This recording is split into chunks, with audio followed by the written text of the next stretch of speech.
Gracious Lord, this day is a gift from you. The air in our lungs, the beat of our hearts, and the neurons firing in our brains, all are gifts from you. So we pause to give you thanks. We thank you for the food you have provided this day to nourish our bodies and remember those who do not know where they will get their next meal. We thank you for the words we will hear to nourish our minds and pray for those whose minds suffer from illness. And we thank you for the company of one another to nourish our hearts and ask you to be near to those who are lonely. May we steward the gifts we have been given to lift others up. Use the blessings we have received to bless others. Amen.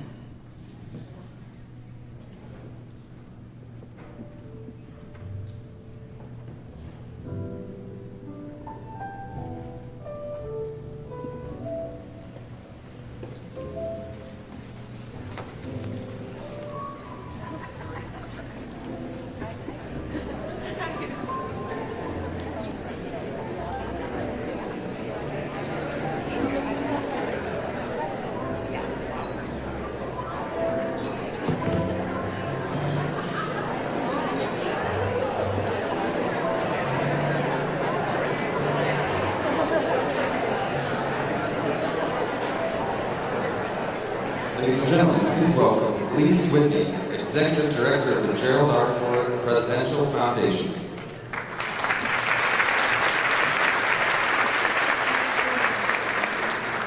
Wow, what a great crowd. I'm so pleased to see so many people who are here to celebrate a wonderful First Lady. Betty Ford is a remarkable human being, and every year when we have this luncheon, we are so proud to be able to talk about one of our favorite topics, and that's Betty. And also to welcome our current First Lady, who will be out shortly. So I'm Cleves Whitney, and I'm very proud to be able to serve as the Executive Director of the Gerald R. Ford Presidential Foundation. And events like this are wonderful because of all the people we get to work with. And I just have to say, the prelude to all of this, the invocation by Pastor Julia and the color guard by the Sons of the American Revolution, and also, of course, the national anthem by Meredith. Just wonderful. I've got a little story about Meredith. This is not her first rodeo. Meredith actually got to sing in the Rose Garden back in 1975 when her father, Lowell Perry, became the chair of the EEOC. So I think it's really cool that she's returning to us after all these years to sing this. Give her a hand.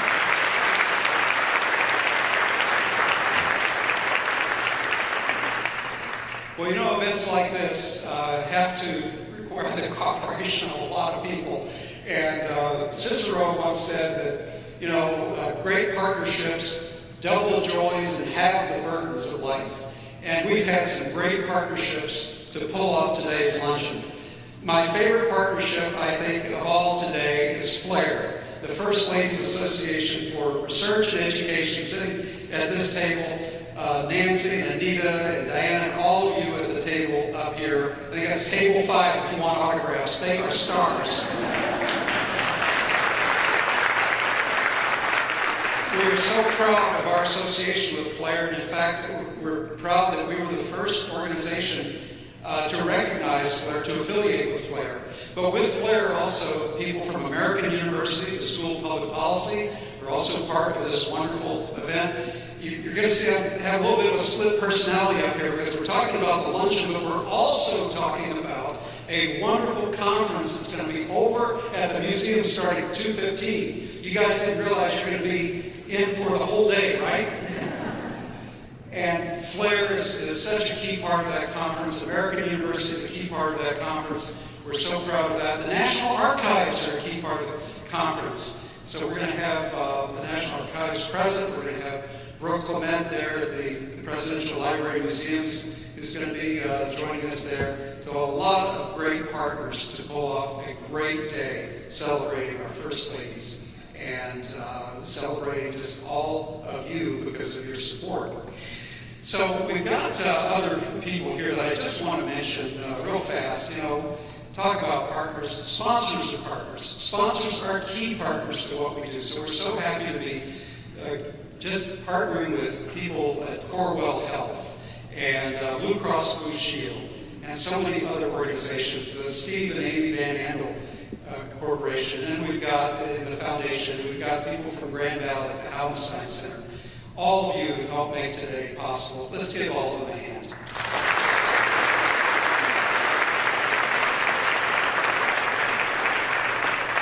And as I look at these tables to my left, we've also got some trustees of the Gerald R. Ford Presidential Foundation. We couldn't do our work without you all. There's Chairman Mike Janadori, wife Sue is with you. Thank you so much, Mike. We also have Tina Friesdecker at Corewell, and we have Maria Chiptilly from Grand Valley. Thank you all for all the good work you do with the foundation. We have Ford family members here. Of course, Susan Ford is here with us, and we also have Greg Ford and Carla. I'm not sure where you are. I can't tell. Right there in front of me. Very good. So we always appreciate the Ford's participation in our events. We couldn't do this without your all's enthusiastic support for the work we do. And we also have so many representatives with us here. We have our Congresswoman Hillary Skolton here at table 6. Thank you so much for being part of the festivities today. And we have Winnie Brinks, Majority Leader Brinks, and a number of the Grand Rapids delegation who are here. And we thank all of you for serving and for being here. You know, that leads me to my next point, public service. If you think of public service in Grand Rapids, you're thinking of Gerald R. Ford, aren't you? And Betty Ford. They knew what public service was about, and we are so proud to be able to carry on the legacy of the Fords. And that's what we do at the foundation and the library and the museum. This foundation has been so much fun because we've gotten to know all the wonderful things Betty Ford that I did not realize beforehand. So I just looked up a survey of all the First Ladies in the last 60 years, and I was delighted to see that Betty Ford comes in #1 First Lady in the past 60 years.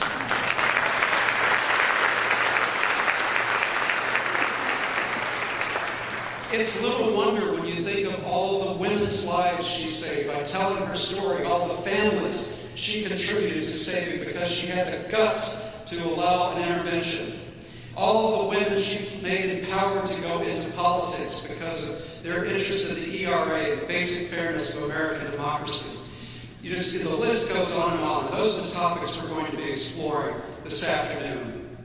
And I also, of course, whenever I mention Betty Ford, I can't help but mention Susan Ford Bales. Susan's a great partner of the foundation. She has been all along. Susan is the one, if you appreciate these luncheons, Susan and her mom were the architects of these luncheons. They started back in 2012.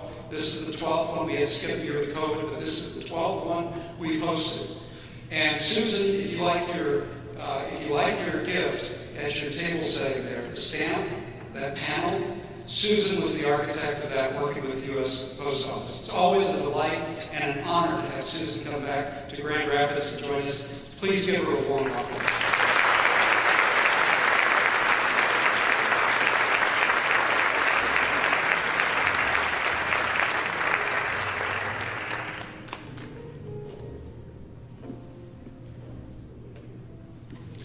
Welcome.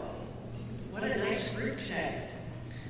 Lisa McCubbin-Hill, Anita McBride, our friends from Flair, Rachel Siglo, Brooke Clement, your museum, foundation, colleagues, and trustees, Greg and Carla Ford, Joe and Donna Calvaruso, distinguished elected officials, guests, ladies and gentlemen. Welcome to the 2024 First Ladies Luncheon. What an exciting day for all of us. Let me extend a very special thank you to our sponsors and the Foundation's generosity that we were able to conduct this luncheon each and every year. On behalf of Mom, thank you all from the bottom of my heart.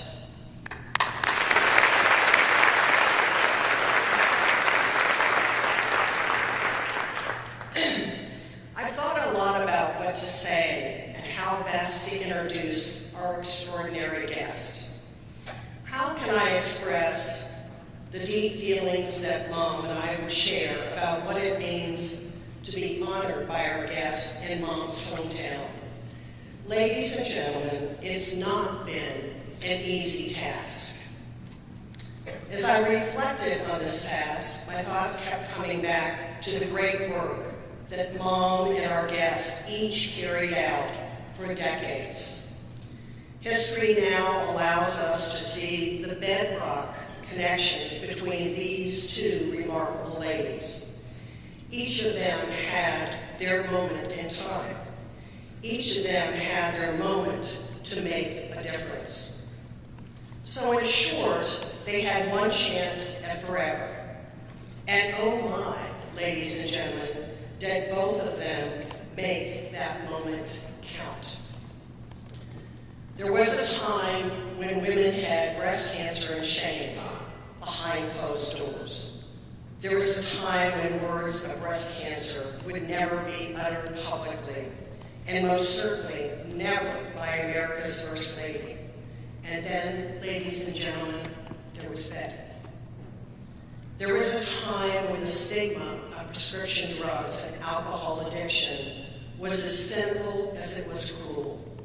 Most often, it was confused incorrectly with individual moral failure, and a failure caused solely by personal choice. And then, ladies and gentlemen, there was Betty. Now, I must admit that not all of Mom's examples are ones our guests should repeat. Lisa McCubbin Hill, and many of you will recall the now famous photograph of Mom taken by Mom and Dad's good friend, David Kitterly. David's photo is of Mom standing on the cabinet room table in her favorite dancer's pose. So now a bit of inside advice to our guests.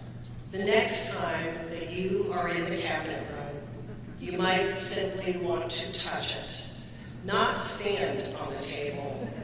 And then with a smile, remember your fellow First Lady, Betty. Today, the magnificent historical legacy that Mom created shines brightly. And it shines particularly brightly because of the wonderful works of our special guest. Just as Mom did, as being First Lady, our guest is a trailblazer. She has been a trailblazer in her many great works and in the examples that she set as a wife, mother, grandmother, role model, and First Lady. There was a time when First Ladies were expected to pick a small project and to stick with that project. No changes allowed. And ladies and gentlemen, then there was Jill. There was a time when women's health care policy and funding were kicked to the shadows of the OMB and congressional back rooms. And then, ladies and gentlemen, there was Jill. And there was a time when it would have been unthinkable for the First Lady to continue working outside the White House in her full-time career.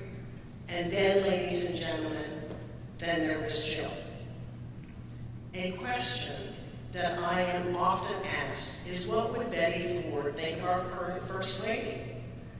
My answer yesterday, today, and tomorrow is like Mom, blunt and laser-focused. Betty Ford would be our guest's most enthusiastic supporter, period. So therefore, on behalf of Mom, it is my high honor and personal joy to welcome to Mom's hometown a woman of boundless courage and compassion, a woman who shows all of us by word and deed how one person can lift up the lives of millions, and a woman who most certainly Betty Ford would be proud to call her friend. So ladies and gentlemen, the First Lady of the United States, Dr. Jill Biden. But also, let me welcome, because Dr. Biden has a medical issue, Dr. Carolyn Missouri, who will be presenting her remarks. So please welcome both ladies.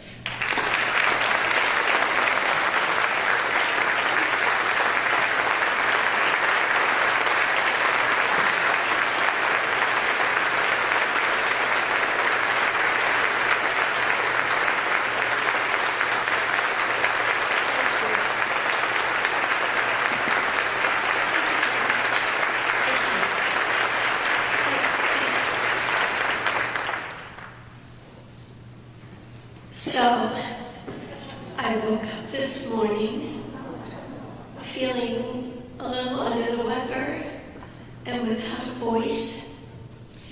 And I said to myself, oh my God, what am I going to do? And I said, well, what would Betty Ford do? So I got myself up and I got myself together. And as an American who really loved Betty Ford as our First Lady, I decided I wanted to come here and be with all of you. So Betty, I'm here for you.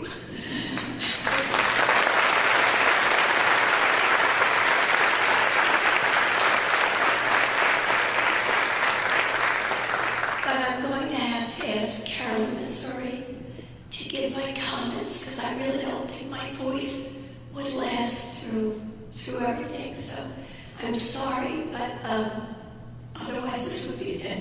This has to be the end of my speech. So thanks.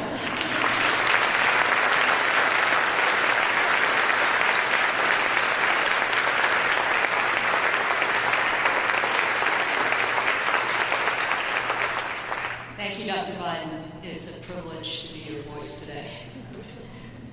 Congresswoman Skolton, thank you for your warm welcome to your district. Leader Briggs, Joe and I, that's the president.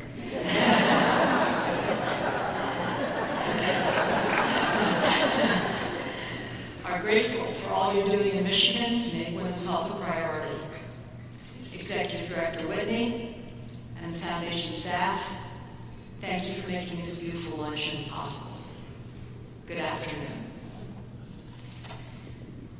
A love of life born on the banks of Whitefish Lake, splashing for hours with friends in its cool, clear water, the summer sun baking down, a heart shared at Mary Free Bed, organizing dance parties for children in wheelchairs and leg braces, grit formed on Sunday shifts at Holpersheimer's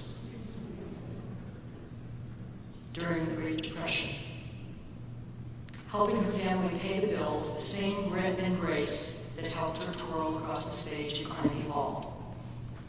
Mrs. Ford was extraordinary, and at her core, she was always Betty Bloomer from Grand Rapids, Michigan. Even as she soared to great heights, she was also grounded. Every woman could see a part of herself in Betty. And in her resilience and triumph, we found our own strength. If Betty can do it, I can do it, as you heard this morning. How many women and men owe their lives to following her example? From breast cancer to addiction, Betty's mark is lasting. What footprint do you want to leave on the White House? It's a question Betty grappled with, and I think each First Lady has in her time. We are only given a moment, as Susan said, a flash on the pages of history. There's no roadmap for how to write your chapter, no course you can take or book you can buy. There are only the legacies of the incredible women who came before you. And all you can do is try to meet your moment in your way with grace. Mrs. Ford did not waste a minute of her moment. The historian Richard Norton Smith once said, "Where women's health issues are concerned, American history is divided into two unequal periods. before Betty and after Betty. Today, I'm adding another chapter to the story of women's health after Betty. Even though we are half the population, women's health is understudied and research is underfunded. Too many studies have left women out, and too many of the medications, treatments, and medical textbooks are based on men and their bodies, and that information does not always apply to women. This has created gaps in our understanding of conditions that mostly affect women, only affect women, or affect women and men differently, leaving women seeking health care in a medical world largely designed for men. When you think about it, the problem becomes obvious. We all know it. We've all experienced it in one way or another. We've even become used to it. If you ask any woman in America about her health care, she probably has a story to tell. You know her. She's the woman who gets debilitating migraines but doesn't know why and can't find treatment options that work for her. She's the woman going through menopause who visits her doctor and leaves with more questions than answers. Even though half the country will go through menopause at some point in their lives, she's the woman whose heart attack isn't recognized because her symptoms don't look like a man's. Even as heart disease is the leading cause of death among women. So many of us, and so many of the women in our lives, suffer from health conditions for which we simply don't have answers or solutions because we don't have the research. It doesn't have to be this way. We can fundamentally change how our nation approaches and funds women's health research. That's what the White House Initiative on Women's Health Research is all about. We launched the initiative in November, and since then we've made remarkable progress. Joe signed an executive order to make sure that when the government funds research, the work includes women from the beginning. We're pushing forward innovation that can be life-changing. We're ensuring that when we make discoveries, those ideas get to the women and families waiting for answers. And Joe is pushing Congress to make the biggest and boldest investment ever made in women's health. $12 billion so that women can finally get the answers we deserve. This is a big problem with deep roots, and we're not going to fix it overnight. But Betty has taught us lasting change isn't quick or easy. It's a daily practice requiring constant tending and sustained vigilance. Small steps each day that build a brighter tomorrow, where women leave doctors' offices with more answers than questions, where no woman ever has to say, "We're here again, it's all in your head," or it's just stress, where women don't just survive, they lead long, healthy, and happy lives. Together, with Betty's fortitude and hope, we can make that tomorrow possible. Thank you.